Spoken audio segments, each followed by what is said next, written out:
بسم الله الرحمن الرحيم.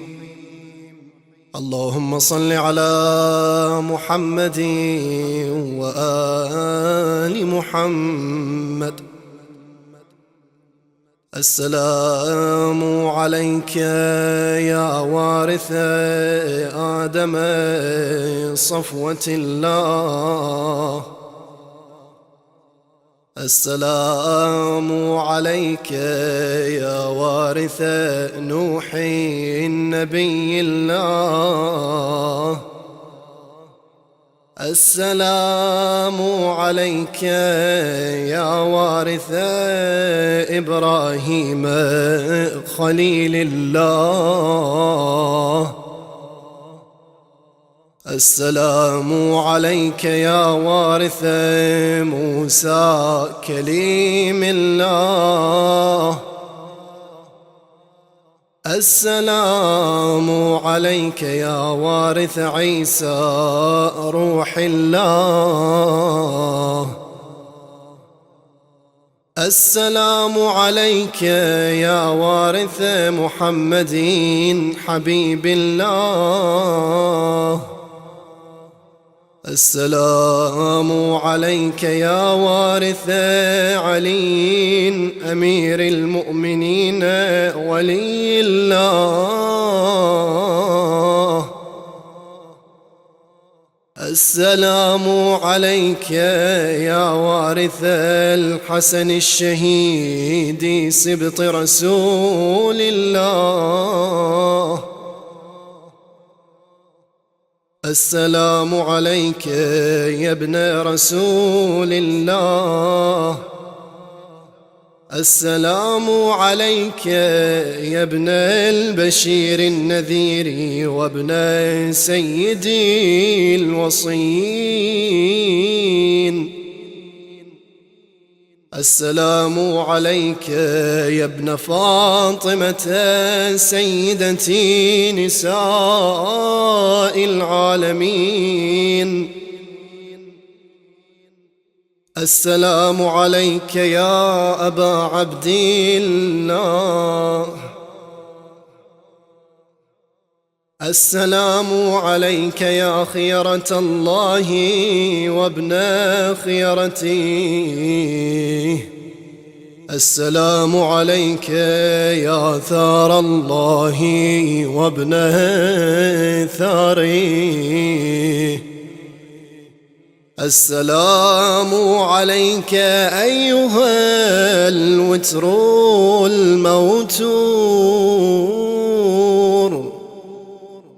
السلام عليك أيها الإمام الهادي الزكي، وعلى أرواح حلت بفنائك وأقامت في جوارك ووفدت مع زوارك.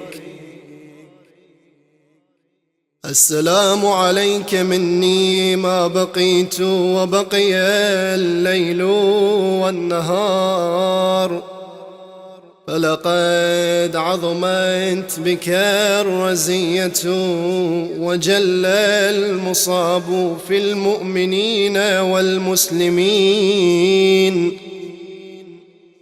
وفي أهل السماوات أجمعين وفي سكان الأرضين. فإنا لله وإنا إليه راجعون. وصلوات الله وبركاته وتحياته عليك وعلى آبائك الطاهرين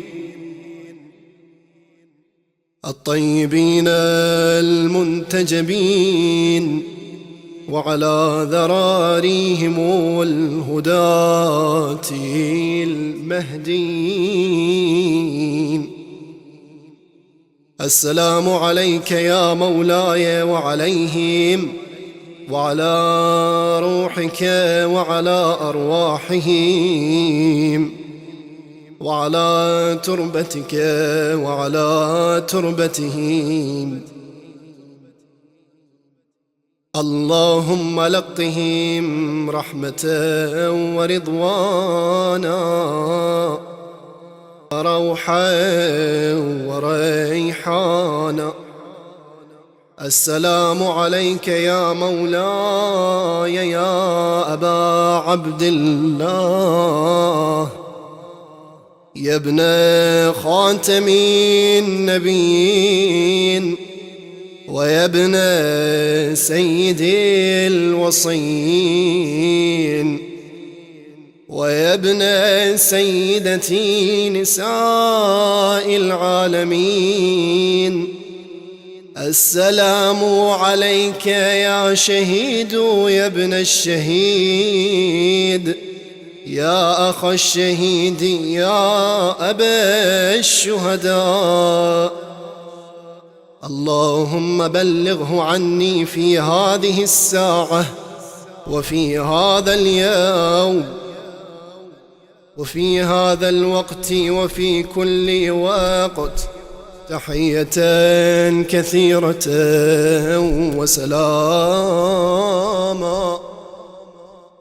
سلام الله عليك ورحمة الله وبركاته يا ابن سيدي العالمين وعلى المستشهدين معك سلاما متصلا ما اتصل الليل والنهار. السلام على الحسين بن علي الشهيد. السلام على علي بن الحسين الشهيد. السلام على العباس بن أمير المؤمنين الشهيد. السلام على الشهداء من ولد أمير المؤمنين. السلام على الشهداء من ولد الحسن. السلام على الشهداء من ولد الحسين. السلام على الشهداء من ولد جعفر وعقيل. السلام على كل مستشهد معهم من المؤمنين. اللهم صل على محمد وآل محمد وبلغهم عني تحية كثيرة وسلاما. السلام عليك يا رسول الله أحسن الله لك العزاء في ولدك الحسين. السلام عليك يا فاطمة أحسن الله لك العزاء في ولدك الحسين. السلام عليك يا أمير المؤمنين أحسن الله لك العزاء في ولدك الحسين. السلام عليك يا أبا محمد الحسن أحسن الله لك العزاء في أخيك الحسين. يا مولاي يا أبا عبد الله أنا ضيف الله وضيفك وجار الله وجارك. ولكل ضيف وجار وقراي في هذا الوقت أن تسأل الله سبحانه وتعالى أن يرزقني فكاك رقبتي من النار، إنه سميع الدعاء قريب مجيب. وصلى الله على محمد وعلى آله الطيبين الطاهرين.